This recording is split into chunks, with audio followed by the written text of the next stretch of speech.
Boa noite a todos. A gente reserva uma terça-feira por mês para fazer um estudo sobre o Livro dos Espíritos. E a gente atualmente está estudando o livro 2, a segunda parte do livro. Ele é dividido em 4 partes. Nós estamos no capítulo 6 da vida espírita. Na última reunião a gente discorreu sobre os espíritos errantes e hoje a gente vai falar sobre mundos transitórios.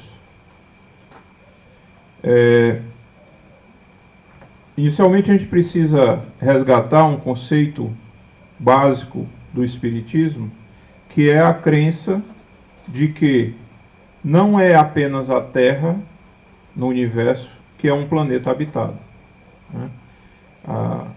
Os espíritos que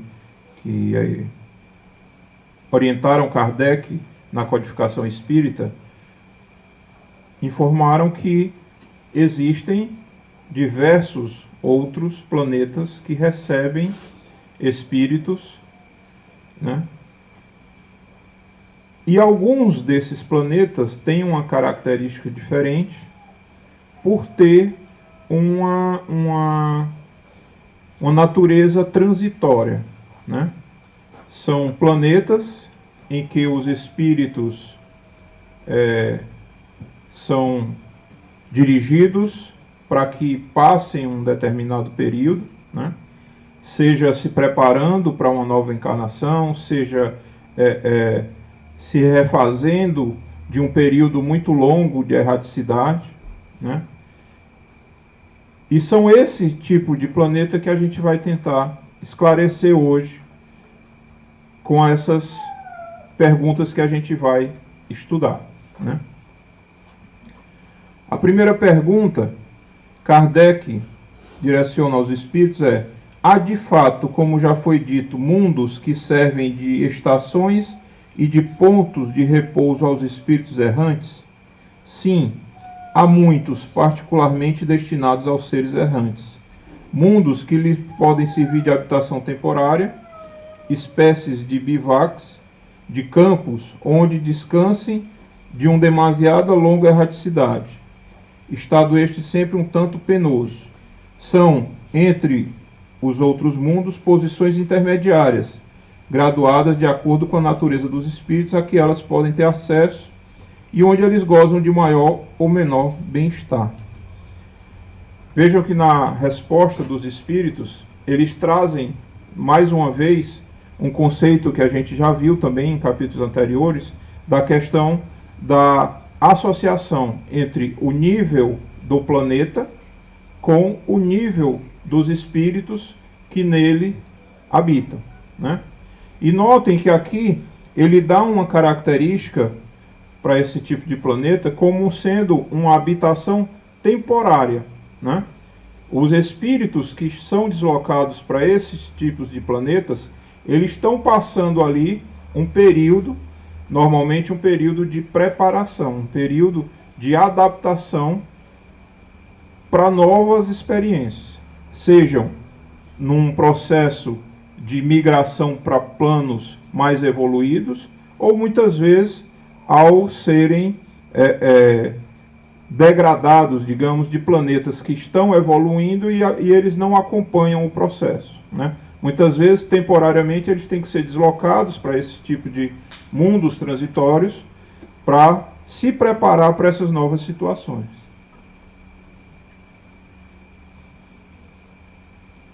Os espíritos que habitam esses mundos podem deixá-los livremente? Sim.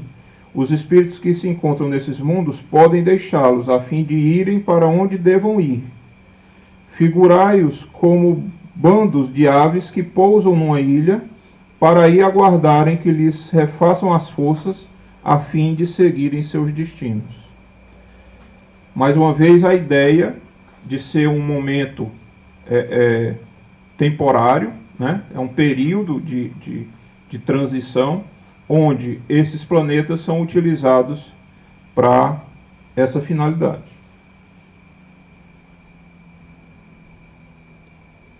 Enquanto permanecem nos mundos transitórios, os espíritos progridem, certamente, os que vão a tais mundos levam o objetivo de se instruírem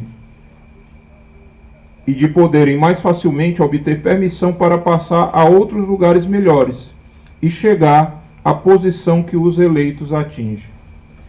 A gente, quando estudou aqui a importância da reencarnação, das diversas experiências que a gente tem aqui na Terra, a gente viu que isso era um processo de aprendizagem. E que nesse processo de aprendizagem, nós tínhamos tanto um aprendizado, vamos fazer assim uma comparação mais grosseira, um aprendizado teórico, onde o espírito tem acesso às informações, às leis, às orientações que ele deve seguir, e o aprendizado prático quando ele vem à Terra ou a outro planeta, assim, encarnar-se, né, para vivenciar aquelas experiências que ele aprendeu. E vimos que, embora normalmente a gente associe o processo evolutivo com a encarnação, existe a possibilidade desse processo acontecer também na erraticidade, né? Ele pode, na erraticidade, ter acesso à educação, ter acesso a esclarecimento, ter acesso a treinamentos que muito provavelmente ele vai pôr em prática em outras oportunidades, né? Então, é importante a gente ter sempre em mente essa questão de que o espírito não aprende apenas estando encarnado, né? O processo de aprendizado, ele é contínuo. Toda oportunidade é uma oportunidade de aprendizado para o espírito. E ele pode, nesses mundos transitórios, participar de processos, né, de esclarecimento, de treinamentos, de uma série de atividades que permitam a ele essa evolução, né? Claro, em determinado momento, ele vai ser chamado a novas encarnações, a novas experiências na matéria. E aí sim, ele vai, através das provas que ele tem que passar, através dos débitos que ele tem a expiar, colocar tudo isso em prática e aí sim demonstrar que realmente assimilou todo esse conhecimento, né?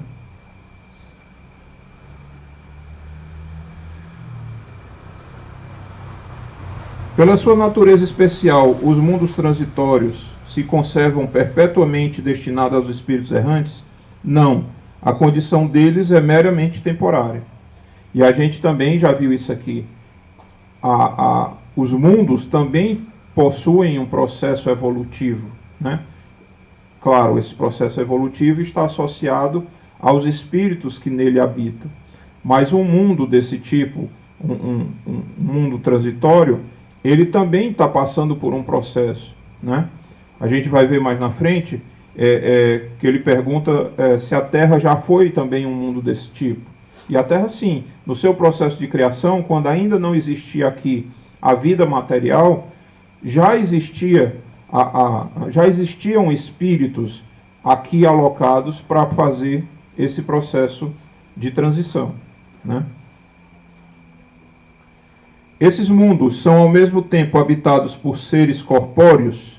Não. Estéril é neles a superfície. Os que os habitam de nada precisam. Notem que nesse processo de transitoriedade, os espíritos muitas vezes não têm necessidade de encarnar nesses mundos, né? Eles vivem lá na erraticidade, como espíritos. Eles vivem lá uma condição espiritual, né? E é importante esse tipo de informação que os espíritos trouxeram para Kardec, porque quando a gente recebe inicialmente a informação de que existem muitos mundos habitados por espírito, a gente associa sempre a que esses mundos habitados são iguais à Terra, né? A gente espera que existam seres como existem aqui na Terra. A gente espera que a matéria desses mundos seja similar à matéria na Terra, né?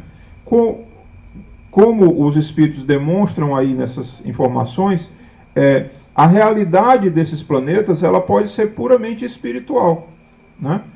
Vamos fazer uma comparação com a Lua. né? A Lua já foi visitada diversas vezes pelo homem, né? Onde verificou em loco que a Lua é uma realidade estéril, né? Não há vida material na Lua, né? Não há natureza na Lua, não há árvores, não há animais, né? Quer dizer, isso impede de na Lua existirem espíritos nesse processo? Não.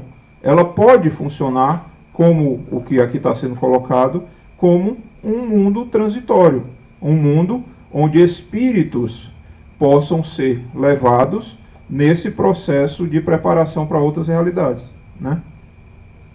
E isso é até curioso quando a gente vai para a literatura espírita, que muitas vezes alguns livros, claro, alguns romantizados, mas outros tentando descrever perfeitamente a realidade do plano espiritual, citam a Lua como uma estação intermediária, onde espíritos que são deslocados para outros planetas passam nesse processo de transitoriedade, né? Quer dizer, se a gente recebe essa informação desses livros, dessas histórias, e compara com essa realidade apresentada pelos espíritos a Kardec, a gente começa a entender como é essa realidade relatada nos livros, né?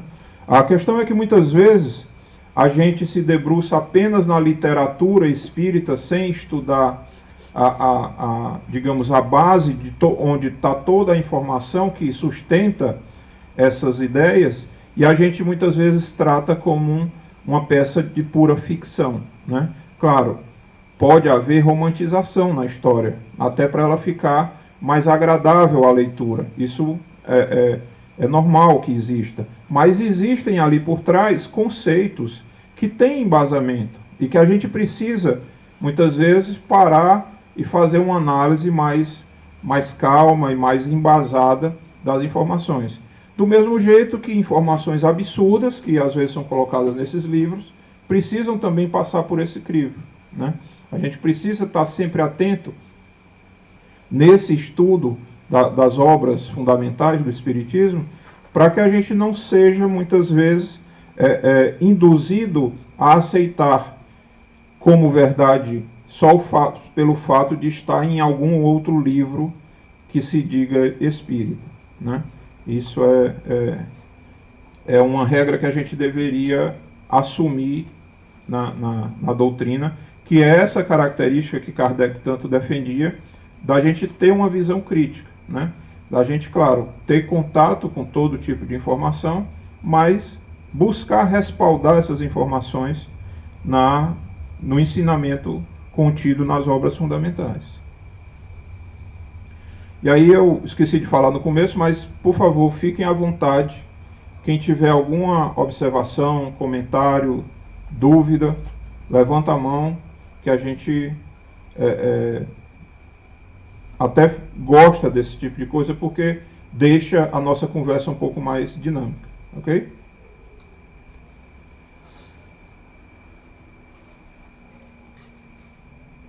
Deixa eu ver se eu logo ver dele aí, gente. Vamos lá. No livro Exilados de Capela, narram a história de uma civilização já bastante mais elevada do que a Terra, mas ainda com resquícios de maldade. E aqueles que não conseguiram acompanhar a evolução do planeta tiveram que passar por uma espécie de expurgo. Foram expulsos do planeta, né? Capela, de um dos três de Capela, e acabaram alguns aqui na Terra. Há relatos da literatura espírita que vieram através de um desses mundos transitórios, uma espécie, que seria um cometa.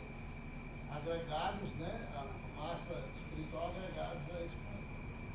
E aqui no planeta Terra eles chegaram num momento de formação da civilização. A pergunta: para eles foi uma condenação, né? né? Escuro, porque não conseguiram continuar. Mas para nós aqui na Terra foi um grande benefício. Eles alavancaram nossa evolução, trazendo conhecimentos. Então, para eles que já retornaram, a grande maioria já retornou à Capela ou outros planetas, a Terra foi um planeta transitório, já no período em que eles seres encarnados. E é interessante dessa observação, porque mesmo que um dia a gente não acompanhe a evolução de um planeta onde a gente esteja encarnando, digamos assim, a gente vai ter como continuar esse processo, né? Eventualmente sendo deslocado para um outro planeta, né? Se nesse planeta eu sou colocado para usar o que eu tenho de conhecimento para alavancar o desenvolvimento desse planeta teoricamente inferior, notem como é importante essa relação que existe entre as diversas categorias de espíritos, né? Embora hoje eu não seja um espírito apto a habitar um mundo mais evoluído, mas eu posso muito bem ser utilizado no processo evolutivo como uma ferramenta de alavancar um mundo inferior. Isso não quer dizer que no meu processo evolutivo eu esteja caindo os degraus. Não é isso, né? A gente aprende na doutrina que a evolução ela é sempre crescente. Muitas vezes a gente fica batendo cabeça nos nossos erros e avança muito pouco ou quase nada em cada experiência.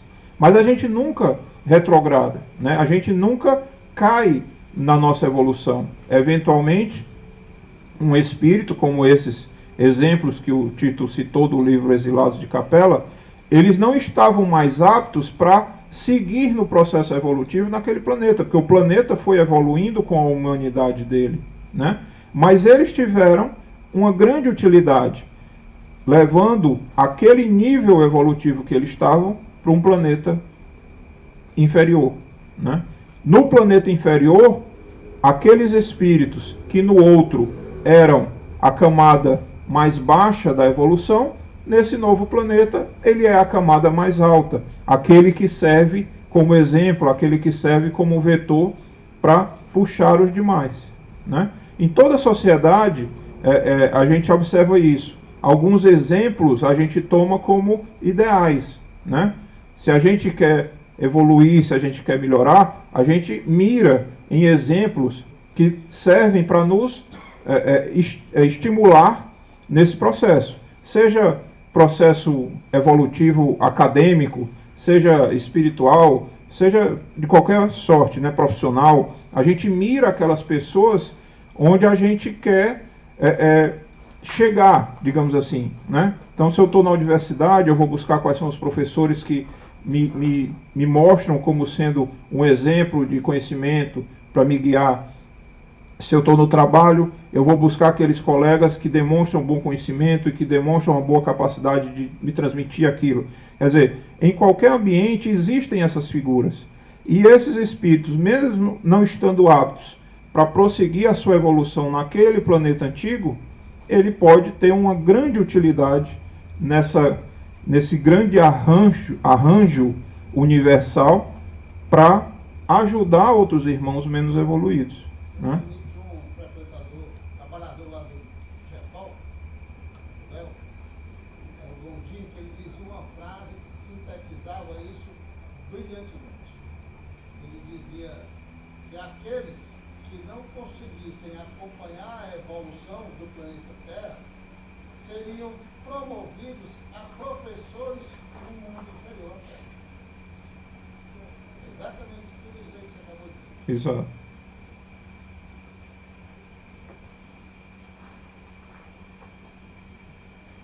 A gente viu da esterilidade, né, do planeta, da superfície desses planetas, e aí eles perguntam se é permanente essa esterilidade. E eles dizem que não, que isso também é transitório, né? O fato da Terra, na sua origem, ter começado como uma grande poeira de detritos e foi adensando, formou-se o planeta. Inicialmente não existia água, não existia terra, não existia fogo, né? Isso foi sendo desenvolvido ao longo dos anos. Mas mesmo nesse início, onde a Terra era estéril, sem vida orgânica, né? Ela já poderia funcionar, ou já funcionou, como esses planetas, esses mundos transitórios, né? Mas isso não impede que ela, seguindo o seu processo de evolução planetária, digamos assim, ela tenha alçado outras finalidades nesse arranjo. Os mundos dessa categoria carecem, então, de belezas naturais?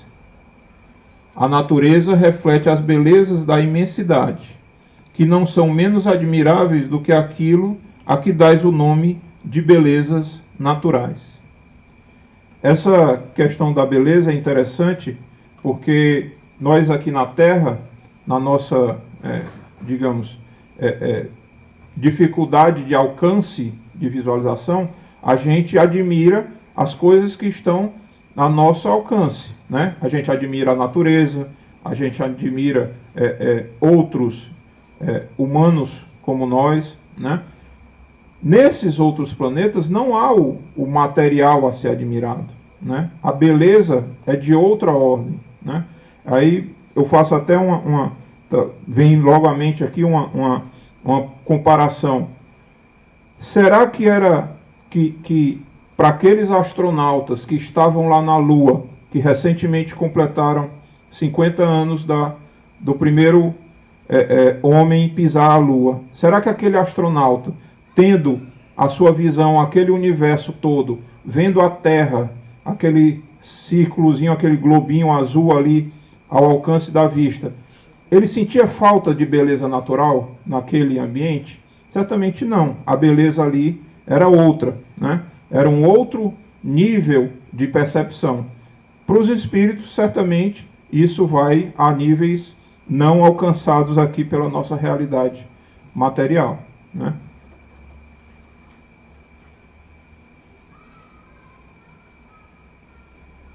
Sendo transitório o estado de semelhantes mundos, a Terra pertencerá algum dia ao número deles? Já pertenceu. Foi aquilo que a gente já comentou, né? A Terra, nesse processo evolutivo, já funcionou como um planeta, um mundo transitório, né? Em que época? Durante a sua formação. E aí Kardec conclui essa parte fazendo um comentário. Nada é inútil na natureza. Tudo tem um fim, uma destinação, em lugar algum há o vazio. Tudo é habitado. A vida em toda parte. Assim, durante a dilatada sucessão dos séculos que passaram antes do aparecimento do homem na Terra, durante os lentos períodos de transição que as camadas geológicas atestam, antes mesmo da formação dos primeiros seres orgânicos, naquela massa informe, naquele árido caos, onde os elementos se achavam em confusão, não havia ausência de vida. Seres isentos das nossas necessidades, das nossas sensações físicas, lá encontravam refúgio. Quis Deus que, mesmo assim, ainda imperfeita, a Terra servisse para alguma coisa. Quem ousaria afirmar que entre os milhares de mundos que giram na imensidade, um só, um dos menores, perdidos no seio da multidão deles, goza do privilégio exclusivo de ser povoado? Qual então a utilidade dos demais? Tê-los-ia Deus feito unicamente para nos recriarem a vida, à vista? Suposição absurda, incompatível com a sabedoria que esplende em todas as suas obras, e inadmissível desde que ponderemos na existência de todos os que não podemos perceber. Ninguém contesta que nesta ideia de existência de mundos ainda impróprios para a vida material e, não obstante, já povoados de seres vivos apropriados a tal meio, há também coisa de grande e sublime, em que talvez se encontre a solução de mais de um problema. Então Kardec faz uma síntese desse conhecimento que foi apresentado pelos Espíritos, né, mostrando que nada que Deus criou é sem utilidade. Nada é inútil. Tudo tem o seu papel nesse grande arranjo que ele, na sua infinita inteligência, montou nesse processo, né? Então, inclusive Kardec comenta como nós poderíamos nos achar tão grande coisa de entender que só a Terra em todo esse universo seria o planeta escolhido por Deus para receber vida, para receber espíritos, né? Qual seria a utilidade de todos esses elementos que hoje o homem consegue observar, ainda limitado no seu alcance de observação, mas já numa infinidade de corpos celestes? Qual seria a utilidade de tudo isso, né?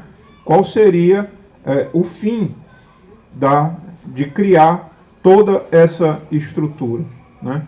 Então, é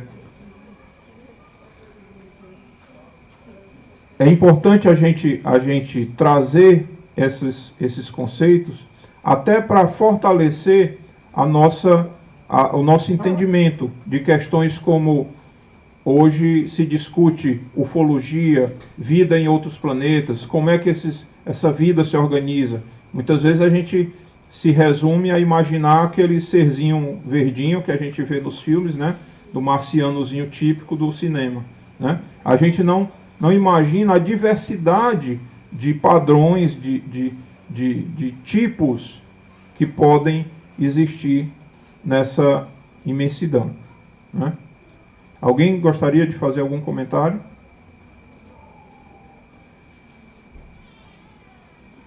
Laila não está aqui não?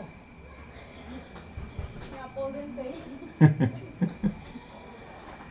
Bom, pessoal, eu não vou avançar para o outro tópico, porque aí ia ficar muito quebrado. Hoje a gente vai encerrar por aqui, né?